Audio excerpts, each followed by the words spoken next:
E eu convido para se aproximar aqui deste lugar sagrado, missionário, pregador da palavra, compositor, cantor, grande homem de Deus, inspirado pelo Espírito Santo e ungido pelo Espírito do Senhor. Ele vai trazer a palavra para nós. É o Laércio Oliveira. Vamos aplaudir com carinho. Enche-me, Espírito Santo de Deus. Ó vem Espírito. Oh, enche-me, Espírito. Oh, enche-me, Espírito. Oh, enche-me, Espírito de Seja Deus. bem-vindo, Laércio Oliveira. Obrigado, Seja Pai. bem-vindo. Oh, enche-me, Espírito. Oh, enche-me, Espírito. Oh, enche-me, Espírito de Deus. Oh, enche-me. Oh, enche-me, Espírito. Oh, enche-me, Espírito. Oh, enche-me, Espírito de Deus. Enche-me, Oh, enche-me, Espírito. Oh, enche-me, Espírito. Oh, enche-me, Espírito de Deus. Bom dia, Celsius, bom dia, gente. Bom dia, povo de Deus.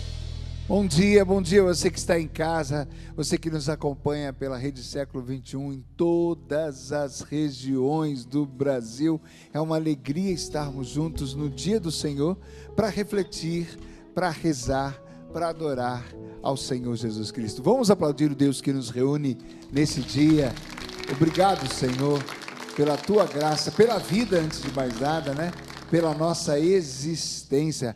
Pode se sentar.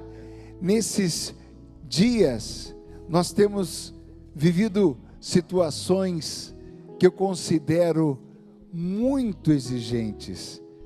O povo de Deus nenhum de nós está super protegido, nenhum de nós está numa cúpula de vidro. Todos nós vivemos aquilo que o mundo está vivendo. E é preciso falar de todas as tribulações que temos vivido. É preciso, porque precisamos enfrentar com a graça de Deus, ou até mesmo para alguns sem a graça de Deus. Todos nós enfrentamos as situações da vida, é ou não é, gente? Todos nós temos que enfrentar o dia a dia, os altos e baixos. É como uma estrada onde nós estamos viajando e tem curvas, tem buracos, tem situações que nos surpreendem. A vida é assim. E todos temos que seguir pela vida afora, enfrentando tudo que nos acontece. Por isso, fazendo meus estudos, que eu gosto de fazer, o estudo bíblico e rezar de manhã cedo, o Senhor mexeu comigo ultimamente com uma passagem muito linda e muito famosa até, que está em Apocalipse, capítulo 7. Eu vou ler ela inteira. A gente vai fazer nosso dia inteiro baseado naquilo que o Senhor nos coloca nessa palavra. Diz assim, capítulo 7, versículo 13 de Apocalipse: um dos anciãos tomou a palavra e disse-me: estes que estão trajando vestes brancas, quem são? De onde vieram? Eu lhes respondi: meu Senhor, és tu quem sabe? Ele então me explicou: estes são os que vêm da grande tribulação. Lavaram suas vestes e alvejaram-nas no sangue do Cordeiro. E aqui vem o que me chama a atenção, por isso que eu dei essa parada. Lavaram suas vestes no sangue do Cordeiro. Estão chegando da tribulação. Quem tem tido tribulação aí? Levanta a mão. Eu tenho tido. Será que nós na tribulação temos enfrentado com a graça de Deus ou como uma pessoa comum? Então veja, estes são aqueles que chegaram da tribulação, lavaram e alvejaram as suas vestes no sangue do Cordeiro. E qual é a consequência? Atenção, Brasil, povo de Deus, qual é a consequência para quem esteve diante do Cordeiro de Deus na hora da tribulação? Por isso, todos esses que estão diante de Deus, estão diante do trono de Deus, servindo dia e noite. Aquele que está sentado no trono estenderá sobre eles, olha só, estenderá sobre eles a sua tenda. Nunca mais terão fome, nunca mais terão sede, o sol nunca mais os afligirá, nem qualquer calor ardente. O Cordeiro de Deus que está sentado no trono os apacentará, conduzindo até as fontes da água da vida. A gente estava cantando, né? A corça sobe procurando água. Eu também tenho sede no meio das tribulações. Você também tem sede de vida nova. E aqui diz: aqueles que estão com o Cordeiro de Deus, o Cordeiro de Deus os conduzirá às fontes da água da vida. Vamos aplaudir o Cordeiro de Deus que está sempre nos conduzindo. Força, força. Isso. Viva Jesus Cristo, viva o Cordeiro de Deus, aquele que nos conduz. Então veja, estamos diante do trono de Deus. Diante do trono de Deus. Você sabe que um tribunal é assim. Tem um juiz sentado numa cátedra, numa cadeira superior a todos que estão na sala. Ele é a autoridade, ele julga e ele dá a direção para cada um que está ali. Nós estamos com uma situação parecida diante do trono de Deus, porque é assim também diante de um rei. Diante de um rei, nós não tivemos a oportunidade de viver essa realidade, a maioria de nós, mas na própria palavra de Deus, Esther, por exemplo, nós temos vários testemunhos de pessoas que estavam diante do rei, e precisavam ir ao trono do rei, e precisavam ter do rei uma resposta, e precisavam ter do rei uma saída, um julgamento, uma decisão. Nós vemos até mesmo o filho de Davi, Salomão, decidindo situações polêmicas, como rei, como governante, como aquele que está acima dos outros. Nós estamos assim diante do trono de Deus, mesmo que esse trono não seja físico. Estamos diante daquele que pode decidir sobre a nossa vida. Porém, quando nós vivemos a nossa vida de maneira comum, como uma pessoa, desculpe, sem desmerecer ninguém, mas como uma pessoa que não tem fé, como uma pessoa que vive a vida por viver, como uma pessoa que vai empurrando com a barriga, a gente usa essa expressão, como uma pessoa que simplesmente vai levando. Se a gente vai levando, nós não estamos diante do trono. Desculpe falar assim, pouco importa a decisão do trono, pouco importa a decisão de Deus. Nós podemos viver uma vida sem nem sequer olharmos para decisões de Deus, sem nem sequer contarmos com as decisões de Deus, sem nem sequer nos voltarmos para procurar qual é a decisão de Deus. É por isso que nós, nesse tempo de prova, precisamos estar atentos, para não cairmos na situação que os outros caem, e vivermos simplesmente a nossa vida sem nenhuma busca. Nós temos uma fé, e aqui está um grande perigo, o maior perigo da fé. É acharmos que a nossa fé depende só de estarmos na igreja, a nossa fé depende só de irmos à missa, a nossa fé depende só de estarmos numa TV católica, a nossa fé depende só se temos um livro na estante chamado Bíblia, ou se temos um terço no bolso, ou se temos um CD católico e só. Veja, isso não é fé. Isso não é fé. A nossa fé é viver o desafio das nossas decisões, contando com aquele que não vemos, nos apoiando naquele que está acima de todos, olhando para o alto, como diz São Paulo, buscando as coisas do alto. É viver com os pés na terra, caminhando aqui, mas com o coração voltado para o alto. A nossa fé consiste em atos decididos segundo o que o coração ouviu de Deus.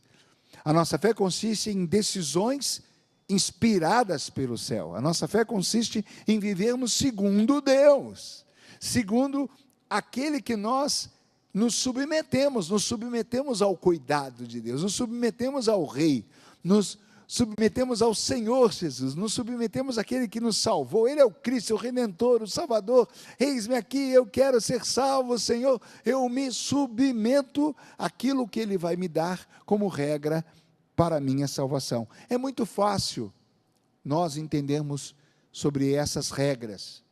Muitas vezes os mandamentos parecem coisas pesadas, difíceis. Muitos de nós nem gostam de mandamentos. Mas veja bem, agora nós temos situações do mundo, é ou não é? Temos situações, por exemplo, as pessoas fugindo de países onde há perseguição, países onde há situações de escravidão, de morte, e se arriscando para o tudo ou nada, para poder conseguir sobreviver. Por exemplo, nós temos as pessoas saindo da Síria, da Líbia, e atravessando o mar em botes para chegar na Europa. Ali é uma questão de salvação. Quando as pessoas estão à deriva, ou com um motorzinho, ou com remos, num bote lotado, e chega um navio, o bote está afundando, a gente vai obedecer às regras. Segura na corda, bota esse colete salva-vida. A gente correndo vai colocar o colete salva-vida, a gente correndo vai segurar nas cordas, a gente correndo vai obedecer. As leis de Deus são para a nossa salvação. E a salvação já agora.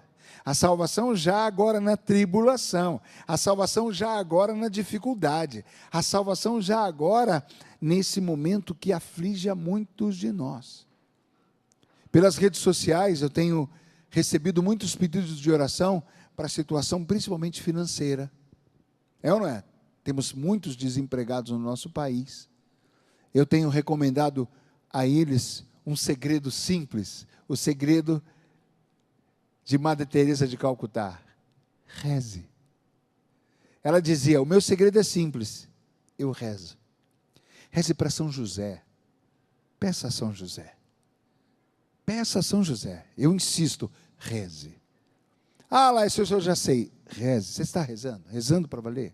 Rezando. Aí ali eu vou dando alguns conselhos mais específicos. Mas para dizer, eu tenho atendido pessoas que estão passando por uma situação que precisa de socorro. Estão afundando. Estão num bote. O bote está afundando. Está acabando o ar. Um bote inflado, daqueles que tem aquela boia ao redor, o ar está murchando, o bote vai afundar e a gente precisa de uma salvação. O que eu faço? Pois bem, meu irmão, as leis de Deus, preste bem atenção, não vamos desprezar a lei, a ordem, o mandamento, a dica, a indicação, a direção de Deus. Pois a direção de Deus é para salvar a nossa vida como um todo. Nós pensamos na salvação só na morte. Então, muitos jovens, muitas pessoas que ainda não se voltaram para Deus, têm aquela tendência, eu também já tive, de pensar assim, depois eu vejo isso. Quando eu precisar, eu vejo isso.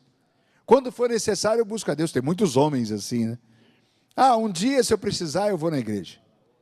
Cuidado, porque a sua vida de agora, a nossa vida de hoje, a minha vida de agora, já precisa da salvação. Eu já preciso de paz. Preciso ou não preciso? Jesus é o príncipe da paz. Eu preciso de luz para as minhas decisões, principalmente quando a situação está apertada, eu preciso de luz. E a situação apertada me leva a fazer escolhas mais bem acertadas. Eu não posso errar nas minhas escolhas. Eu não posso agora, no meio de uma situação difícil, ainda complicar mais a minha situação, errando, tomando iniciativas que não têm futuro. Então eu preciso de luz.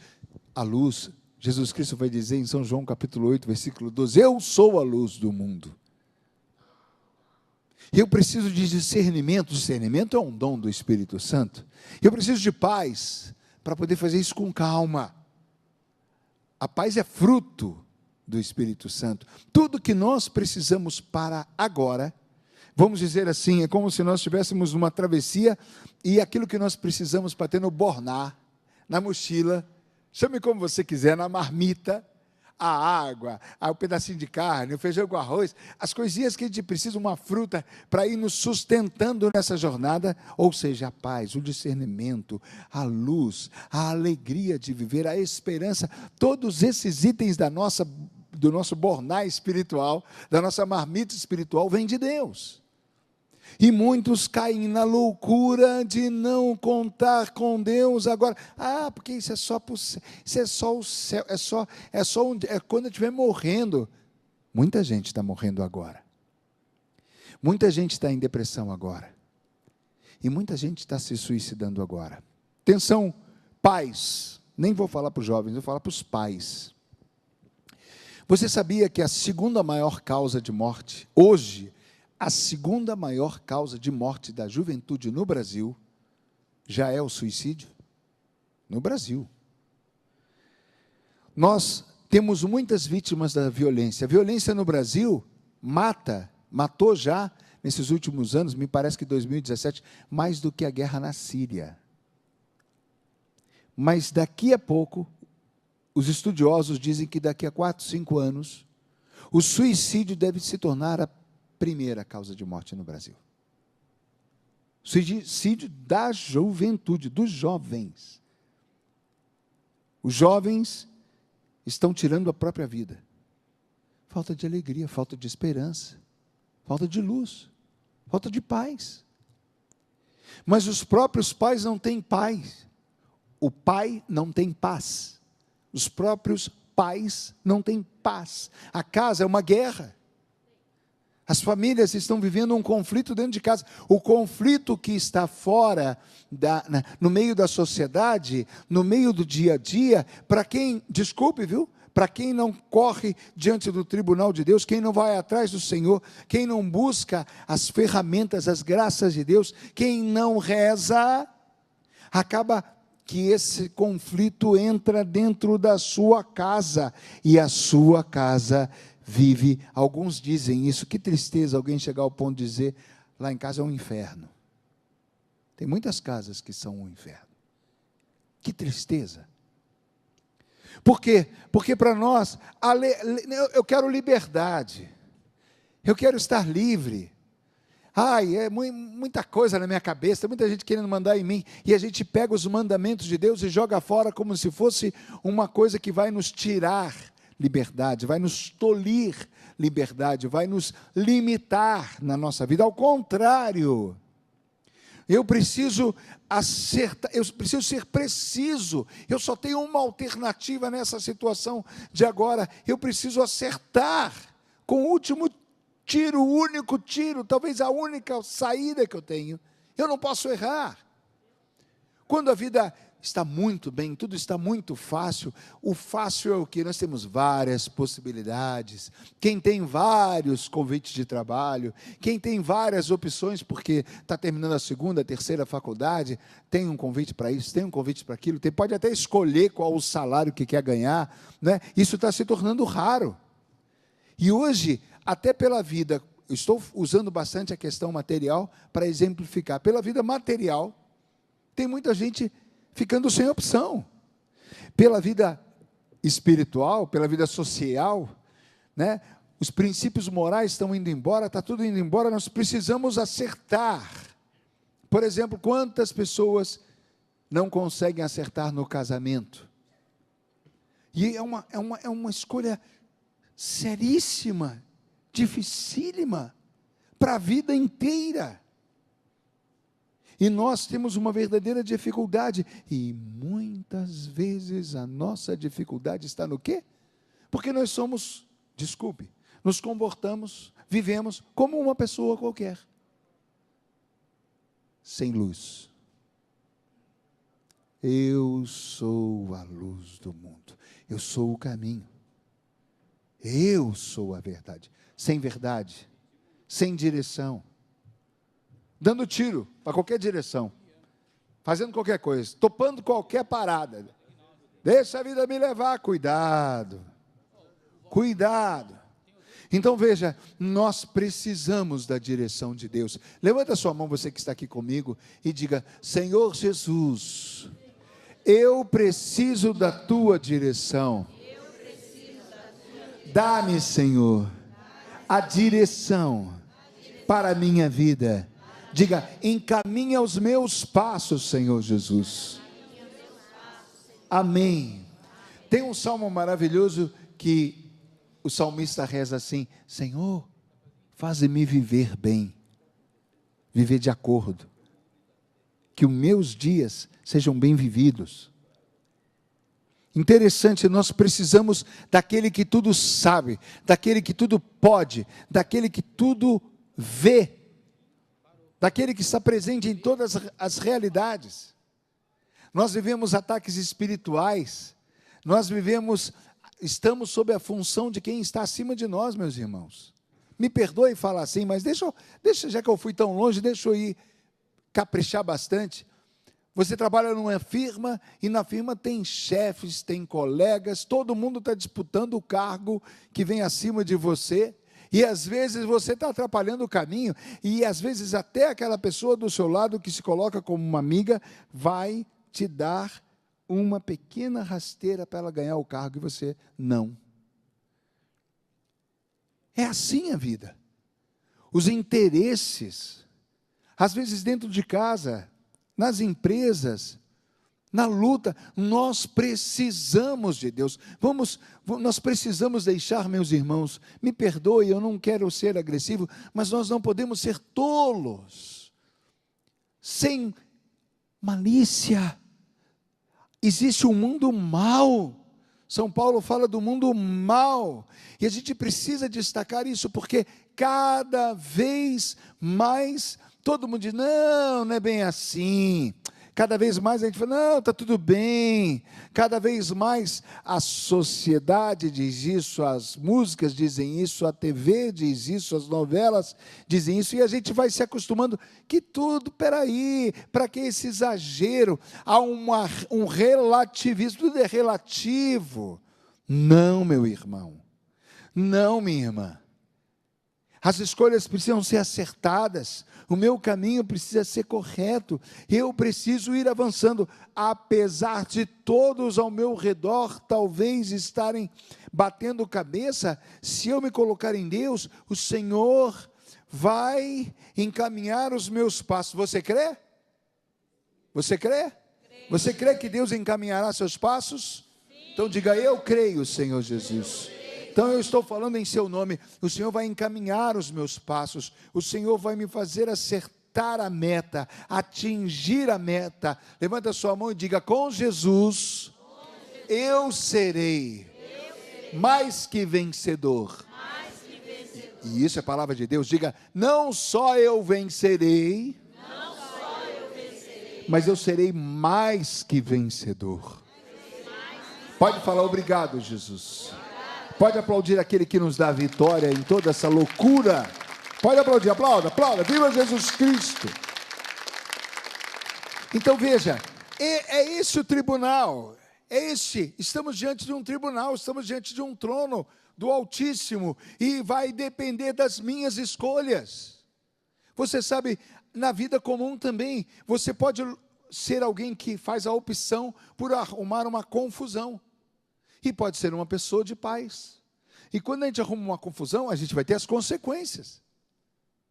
Um dia, eu estava morrendo de pressa numa cidade, de carro, e um caminhão, que não tinha autorização, não tinha impedimento do trânsito, não tinha nada disso, eles queriam descarregar rápido a mercadoria deles, para a loja que estava ali na calçada, eles pararam a rua, o rapaz ficou no meio da rua, não era guarda, não era nada, o rapaz do caminhão, os outros pegando rapidamente, e ele, espera aí, e eu tinha horário de médico, eu estava em cima da hora, rapaz, eu fiz para ele, eu tenho que passar, ele para aí, eu falei, mas eu tenho hora, e ele bateu no corpo, então venha, aí eu acelerei o carro, aí vem aquela tentaçãozinha assim, passa por cima, Laércio, ou vontade de passar por cima daquela, entende? E eu falei, meu Deus, como é fácil a gente cometer uma loucura, na hora do sangue quente. E se eu faço uma loucura, eu ia ter um problema judicial. Assim também diante do trono de Deus, quando eu cometo meus erros, eu vou ter as minhas consequências espirituais. Então, veja, nós estamos diante do trono de Deus. E isso vai se fazer durante toda a nossa vida, desde o dia que eu nasci ao dia que eu partirei desta vida. Durante toda essa existência, eu preciso fazer escolhas. Diante de todo esse tempo da minha vida, eu vou precisar escolher Deus ou não, escolher a graça ou não, escolher a luz ou as trevas. Estamos diante do trono de Deus, sempre, e Deus, diz Gálatas 6, aquilo que o homem semear é isto que ele colherá. O Senhor nos dará o salário devido, pela loucura que fizermos, ou pela bondade que nós fizermos. Então veja, eu destaquei aqui algumas passagens, e agora eu vou passar por algumas passagens rapidamente, para você ver que tudo isso tem uma base bíblica. Nada é baseado no que o Laércio acha, ou no que alguém poderia dizer. Diga o que quiserem, mas a palavra de Deus é revelação. Êxodo 19, versículos de 5 a 6. Se ouvirdes a minha voz, guardardes a minha aliança, sereis minha propriedade entre todos os povos. Você será de Deus, mas eu serei de Deus se eu ouvir a voz de Deus, se eu guardar os mandamentos. Sereis para mim uma nação santa. Quem quer ser santo? Quem quer vencer? Quem quer ser bom? Quem quer não se arrepender dos bons atos que faz? Eu não quero me arrepender. Eu quero ser feliz. Quem quer ser feliz? Porque, desculpe, vamos ser sinceros. Como é infeliz uma pessoa que só arruma confusão, né? Só vive num verdadeiro conflito, um verdadeiro problema a vida inteira, dia após dia. Não, eu quero ser feliz. Essa é a minha opção. Então eu quero acertar, e para acertar eu tenho que estar com aquele que é certo, com o Senhor. Versículo 46, ou melhor, capítulo 46 de Isaías. Isaías 46, olha que beleza essa. Essa aqui vai em homenagem a quem está com os cabelos brancos. Isaías 46, de 3 a 5, olha que beleza. Até a vossa velhice eu continuo mesmo, continuo a carregar-vos. Eu vos criei, eu vos conduzirei e vos salvarei.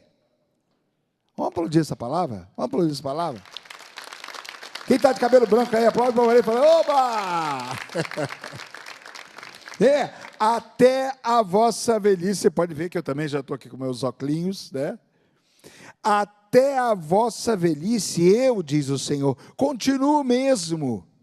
Eu vos criei, vos conduzirei, eu vos carregarei, eu vos salvarei. A quem a vez de assemelhar-me? Quem se igualará a mim?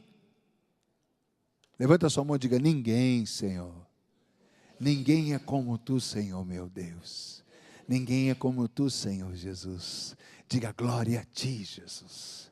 Glória a ti, Jesus. Vamos aplaudir aquele que é. Aquele que é. E olha, eu peço aplauso para Deus mesmo, não é para mim não, porque é a nossa maneira de louvar. Aplauda o Senhor, vai. Nossa maneira de reconhecê-lo, adorá-lo. Então veja, Deuteronômio capítulo 4, uma atrás da outra, tá? Uma atrás da outra para ficar claro o que eu introduzi para vocês. Deuteronômio 4, de 39 a 40. Reconhece hoje, olha só, povo de Deus, meus irmãos, reconhece hoje, reflita, medita em teu coração, Yahvé é o único Deus, não existe outro.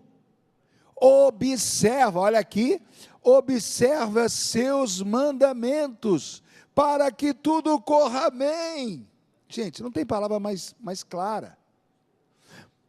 Observa os seus mandamentos para que tudo corra bem.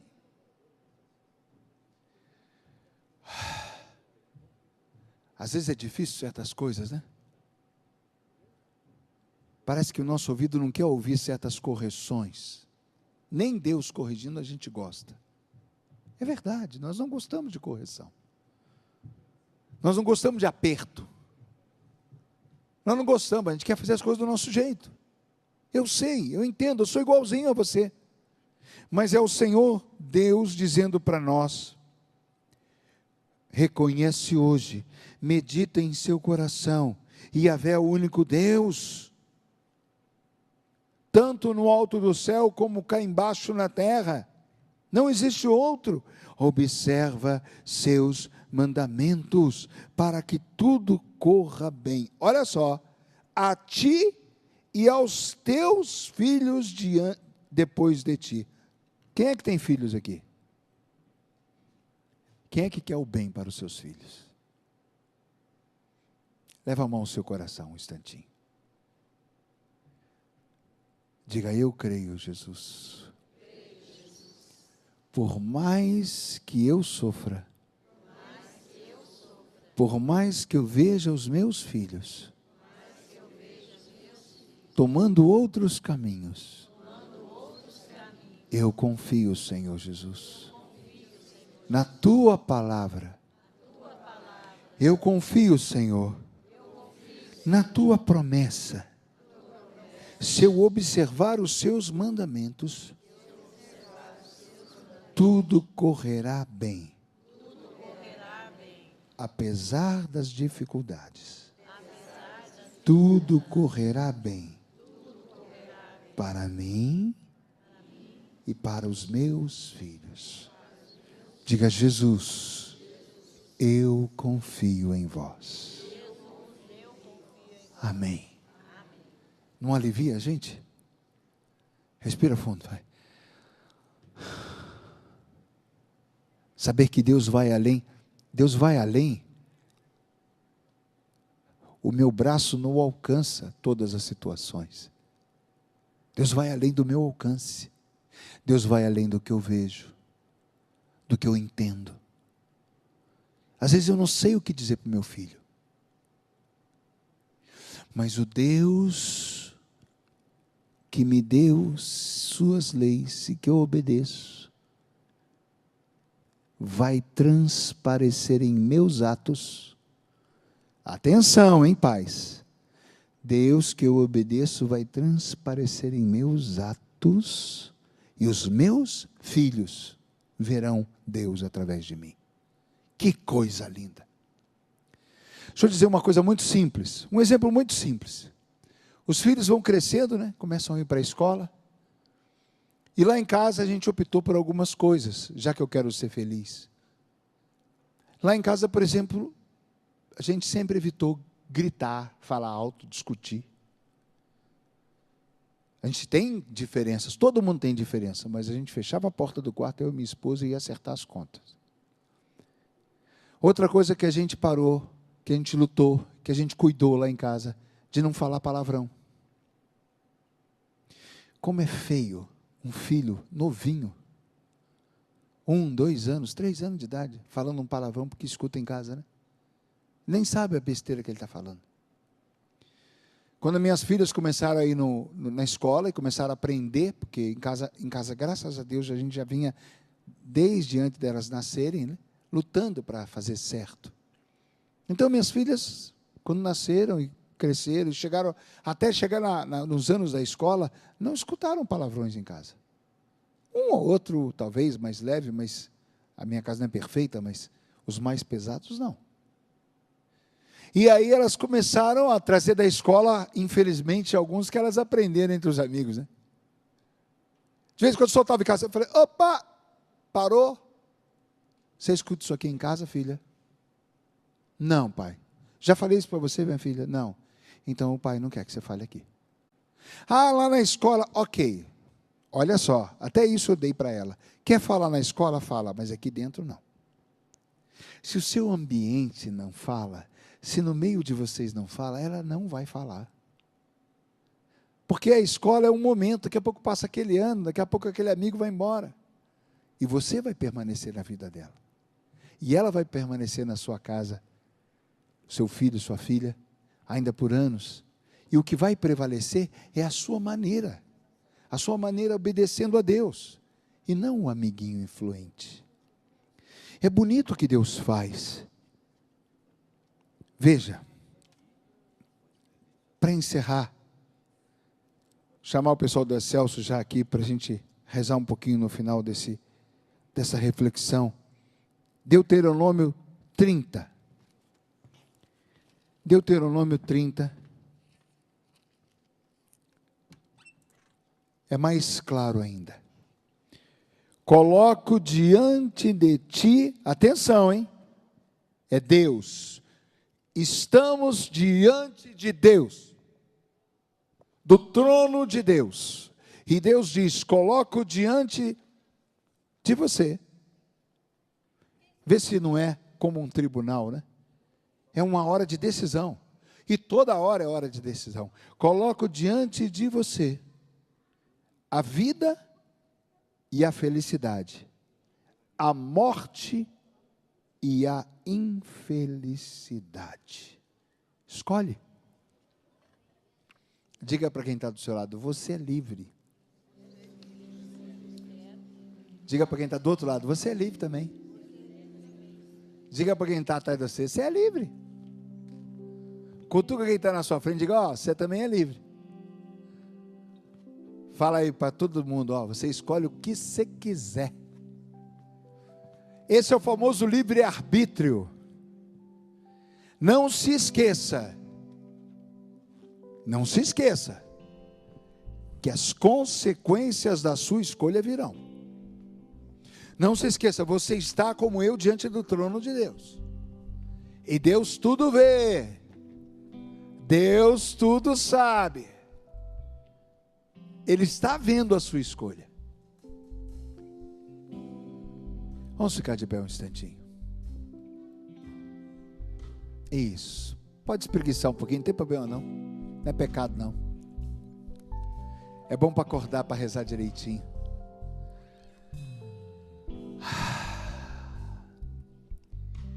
Gente, é ou não é uma bênção? Hein, padre? Apesar da luta e da loucura que esse mundo está, a gente pode seguir na bênção. Apesar da loucura, a gente pode seguir na graça, na alegria. Vem cá, padre, um instantinho. A sua alegria é fingida, padre? Não, não é. A sua alegria é só para apresentar o programa? Não. Você se faz de bonitinho só aqui? Não, é a presença de Deus, né? Exato. De Jesus que ilumina. Nossas escolhas. Nossas escolhas. Sim. Vamos dar as mãos, vamos? Dá a mão para quem está do seu lado. Aproveitar que eu estou unido ao Padre aqui. Está aqui, Padre, sua mão. Que beleza. Há um mundo mal, contaminado pelo mal. Mas há um Deus maior que tudo pode. Inclina a sua cabeça e agradeça a Deus porque Ele coloca nas suas mãos a decisão. Você será feliz se quiser. Você será feliz se escolher por Deus. Você será feliz apesar desse mundo louco. Diga: eu creio, Senhor. Eu creio, Senhor. Eu confio, Jesus. Eu confio que Jesus é mais forte, está mais alto, está acima de toda essa loucura. Diga: obrigado, Senhor, meu Deus. Obrigado, Senhor. Obrigado, Senhor. Porque me dás a escolha darás a escolha. E me garantirás a felicidade. E me garantirás a felicidade. Contigo eu serei feliz. Contigo eu serei feliz. Eu creio. Eu creio. Eu confio. Eu confio. E eu espero. Eu espero. Amém.